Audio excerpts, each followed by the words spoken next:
Step 6. We were entirely ready to have God remove all these defects of character. The insight we gained in Step 5 regarding the exact nature of our wrongs, while valuable, is only the beginning of the striking changes that take place in our lives as we move on to Step 6.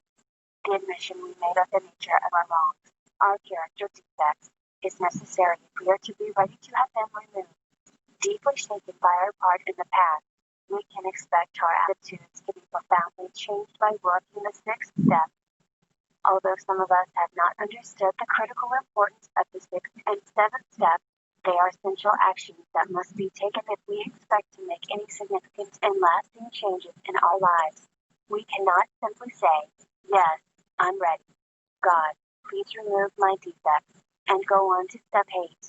If we gloss over the 6th and 7th steps and go on to make our amends, we will only wind up owing more amends by repeating the same destructive patterns as before.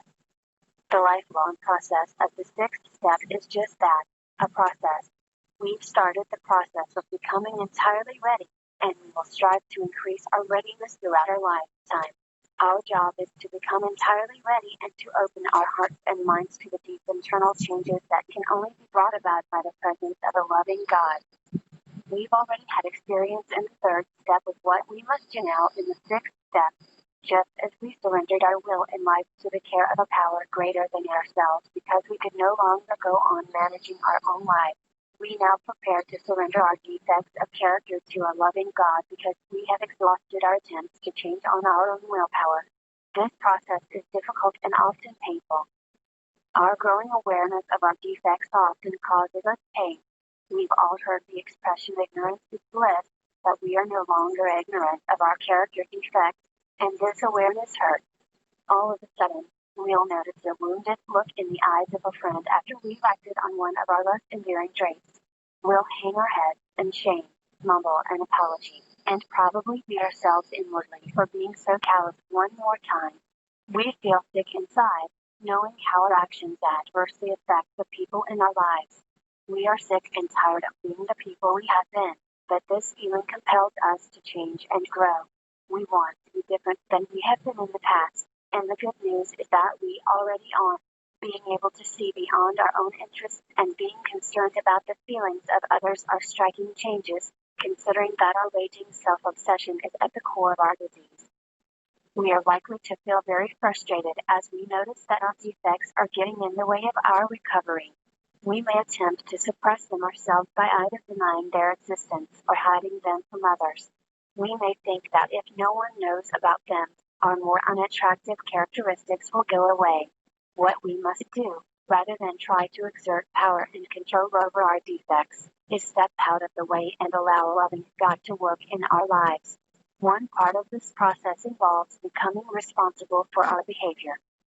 When we are confronted with our character defects, either by our own insight or by someone we have hurt, we begin by taking complete responsibility for our actions. We don't avoid responsibility by saying something like, "Well, God hasn't removed that defect yet, or I'm powerless over my defects, and that's just the way I'm going to be."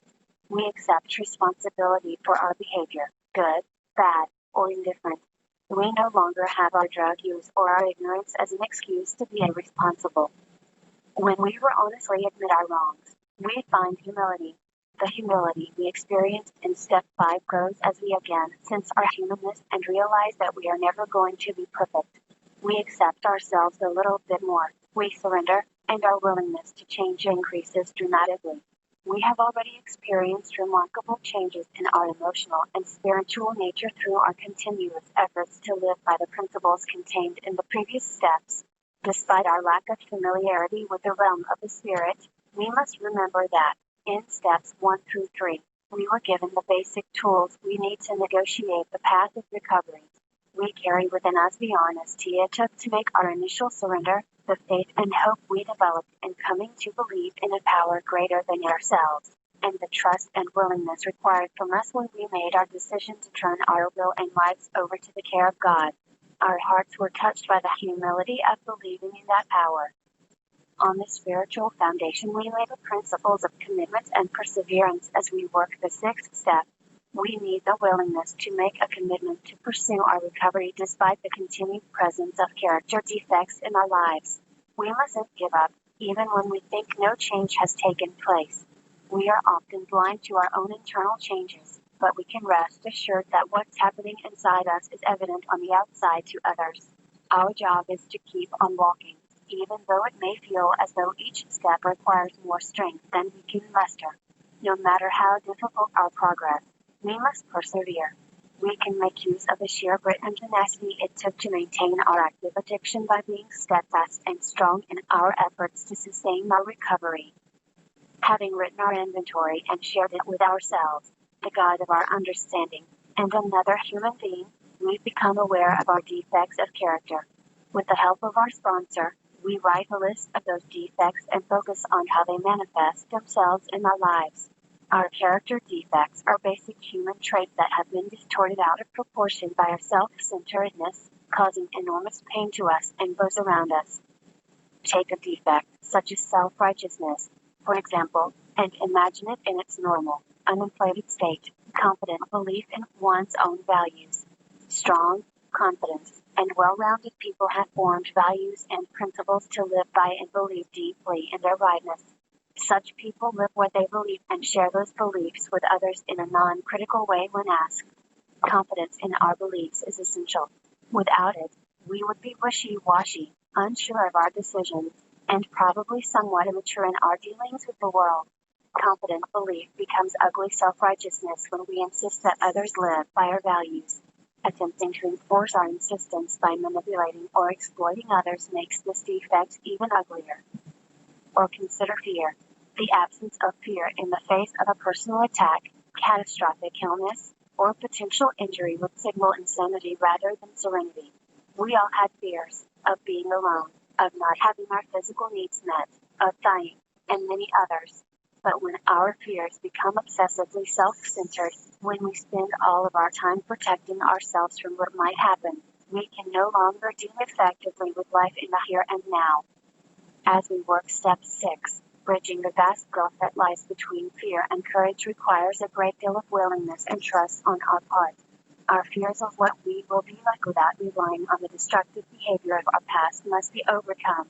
We will need to trust our higher power to remove our defects of character. We must be willing to take a chance that what lies beyond the 6th step is going to be better than our current stock of fears, resentments, and spiritual anguish. When the pain of remaining the same becomes greater than our fear of change, we will surely let go. We may wonder what will happen to us without the use of what we may see as survival skills. After all, in our active addiction, our self-centeredness protected us from feeling guilt and enabled us to continue our drug use without regard for those around us. Our denial protected us from seeing the wreckage of our lives. Our selfishness made it possible for us to do whatever it took to continue in our insanity. But we no longer need these skills. We have a set of principles to practice that are much more appropriate to our new way of life. As we write our list of defects and see how they have been at the root of our troubles, we need to be open-minded about how our lives would be without these defects. If one of our character defects is dishonesty, we can think about situations in our lives where we normally lie and imagine how it would feel to tell the truth for a change. If we put some effort into this exercise, we may feel a sense of relief at the possibility of a life free from having to cover small deceits with major fabrications and all the complications inherent in dishonesty. Or, if we find defects based in laziness and procrastination, we can visualize leaving behind our marginal existence and moving on to a life of realized ambitions, new horizons, and unlimited possibilities. In addition to our hopes and dreams for the future, we might find in our sponsor or others whose recovery we admire more concrete examples of those assets for which we are striving. If we know members who are exhibiting the spiritual assets we want to attain, we can use them as an example for ourselves. What we hope to become is evidence all around us and recovering addicts living by spiritual principles.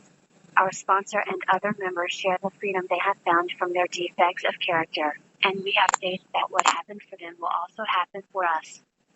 Even so, we may still go through a period of mourning over the loss of our illusions and old ways.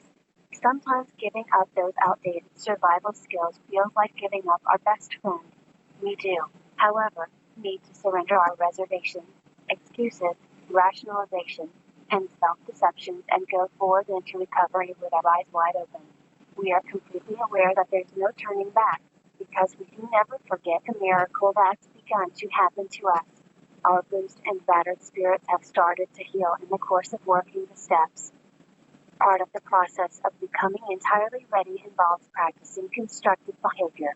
Because we now understand and recognize our destructive behaviors, we'll find the willingness to practice constructive behaviors instead. For instance, if we're hurt somehow, we don't have to curl up in a ball of self-pity, complaining about what a rotten deal we got. Instead, we can accept what is and work toward finding solutions. The more we do this, the more we form a habit of thinking constructively. It becomes natural to begin examining alternatives, setting goals, and following through in the face of adversity. We don't have to spend time sulking or pointlessly complaining about circumstances beyond our control. We might even surprise ourselves with our cheer and optimism at times, and it's no wonder, considering how foreign such attitudes have been to most of us.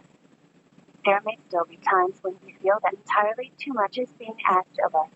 Many of us have exclaimed, "You mean I even have to tell the truth about that?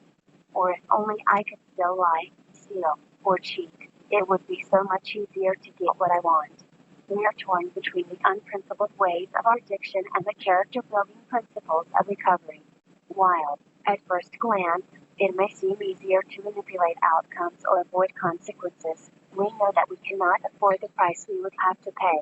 The resulting shame, regret, and loss of spiritual contentment would far outweigh anything we might possibly gain by compromising our principles.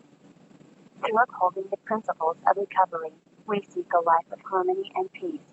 The energy we once put into the care and feeding of our character defects can now be put into nurturing our spiritual goals. The more attention we focus on our spiritual nature, the more it will unfold in our lives. We will not, however, achieve a state of spiritual perfection, regardless of how diligently we apply the sixth step to our lives. We will most likely see the defects we deal with today manifest themselves in a variety of ways throughout our lifetime. Even after years of recovery, we may feel devastated at the reappearance of some old defect we thought had been removed. We are humbled by our imperfection, but let there be no mistake, humility is the ideal stage for an addict to be in. Humility brings us back down to earth and plants our feet firmly on the spiritual path we are walking. We smile at our delusions of perfection and keep on walking. We're on the right path, headed in the right direction, and each step we take brings progress.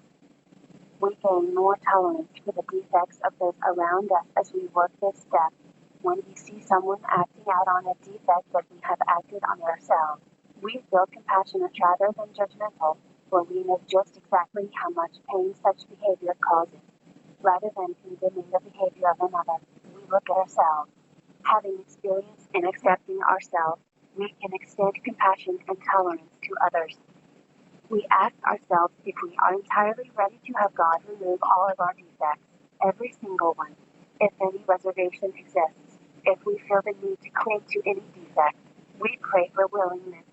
We open our spirits to the healing we found in Narcotics Anonymous and use the resources of our recovery to do our best each moment.